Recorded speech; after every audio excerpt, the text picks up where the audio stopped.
Okay, so welcome to The Force Always. My name is Diz, aka David Zammit, or the other way around, whatever you like. Yes, this is a Star Wars channel, but I'm going to be reviewing the new movie F1, which technically stands for Formula One. So let me go straight off the bat. As a Star Wars fan, reviewing this film, but not the Star Wars fan, any type of Star Wars fan, just me giving you a review. So straight off the bat, this film gets an 8.9 out of 10. Let me give you the goods and the bads. There's more goods than bads. And there is some spoilers here just to let you know. So essentially, the film is really fast-paced and very good rhythm to the film from all the way to the end. I thought Brad Pitt, his acting at times, especially in the first half of the film, was a little bit stale, just a little bit, but still, suited the part, was really good. I loved the character. I thought all the other actors were great, even the other lead Formula One guy, which is known as a slang nickname, JP. He was great. As a Jerry Bruckheimer production film, this was a little bit different than your usual. I'm a big Jerry Bruckheimer fan when it comes to his or their production movies. All the way when it even was with Don Simpson and Jerry Bruckheimer. They always use a lot of filter work, a lot of really high voltage type of, camera work. In this one, there is a lot of camera work. Obviously, there's a lot of shots inside the Formula One car. But it was just pretty standard type sort of shots that you'd expect. The story is actually pretty typical with, that sort of emotion that runs through the whole film, which is good. The whole setup of the film doesn't really start till the middle part without giving too much things away. But the only fault that I'll say with this film is that obviously there's a last race in this film. And just before the end, there was a good big section of race where the race was won, but by who, I won't tell you. And from the point where it was won to the finish line, it was just a bit of time they could have used in nail-biting type of story, performance, and stuff like that. But it was just left a little bit wasted, I thought. Also, I thought the way that Brad Pitt's character and the lead female character sort of tied up things at the end, in a way of speaking, it was okay. It was just subtle. It could have been a bit better. I thought his departure of the whole film was sort of, a sign off in a typical but good way. When I say typical, you won't know what it is, but it's still, a part of his type of DNA in his character. It was definitely enjoyable. Definitely see this on a big screen. I did see it on an extreme screen.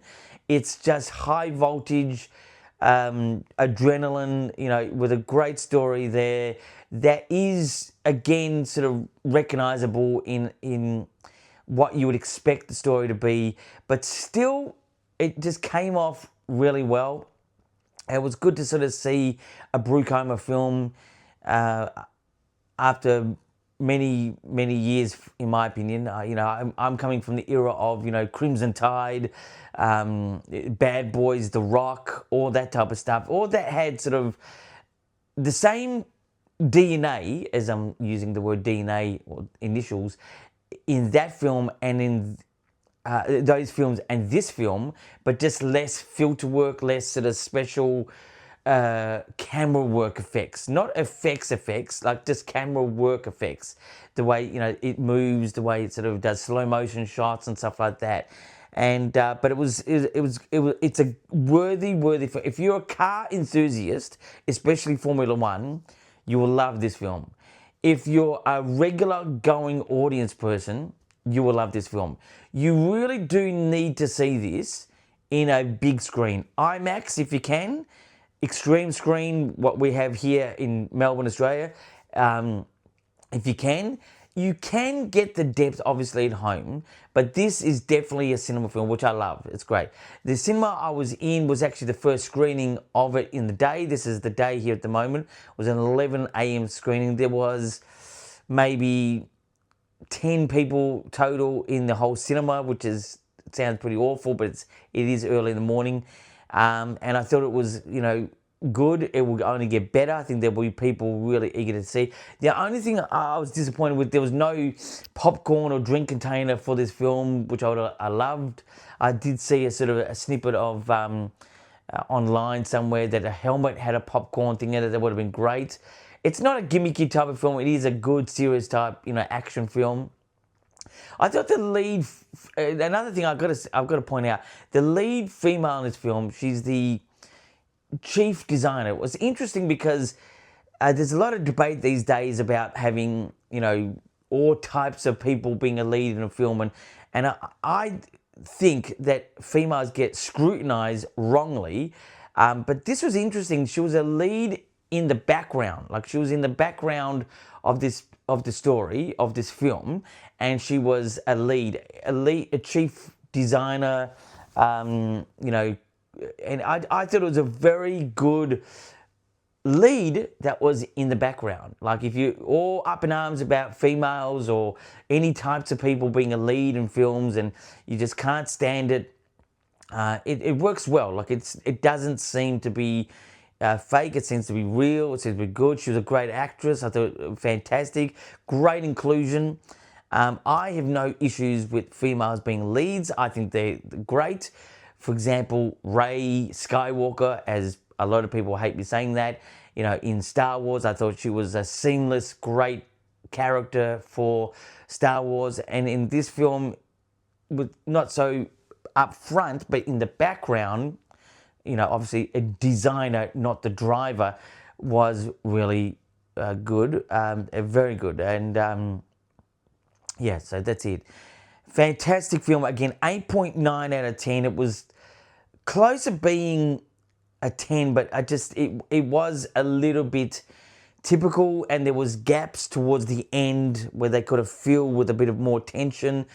As again, with the the final race sequence, there was a bit of a gap towards when he actually won, who he is, I won't tell you, to the very finish line. There was a bit of a gap there that just could have used in sort of tension. And obviously the departure of the main two leads, Brad Pitt and the chief designer, engineer lady, which I have misplaced her name. Obviously they get together and their sort of tie up towards the end was just, it was a bit subtle. There could have been a bit more depth to that ending. But anyway, definitely worth seeing. To Star Wars news, nothing hot off the press at the moment. Star Wars is now just coming out of the whole Andor thing on the Disney Plus. Was just waiting to see, I think now, as movie fans, I think the next big couple of films, which is Jurassic Park or Jurassic World, Superman and the Fantastic Four, they are the bigger ones. F1 was big, but they will be the bigger ones, especially Superman. It's going to be a fun-filled month. Anyway, until next time, my friends, keep rockin'.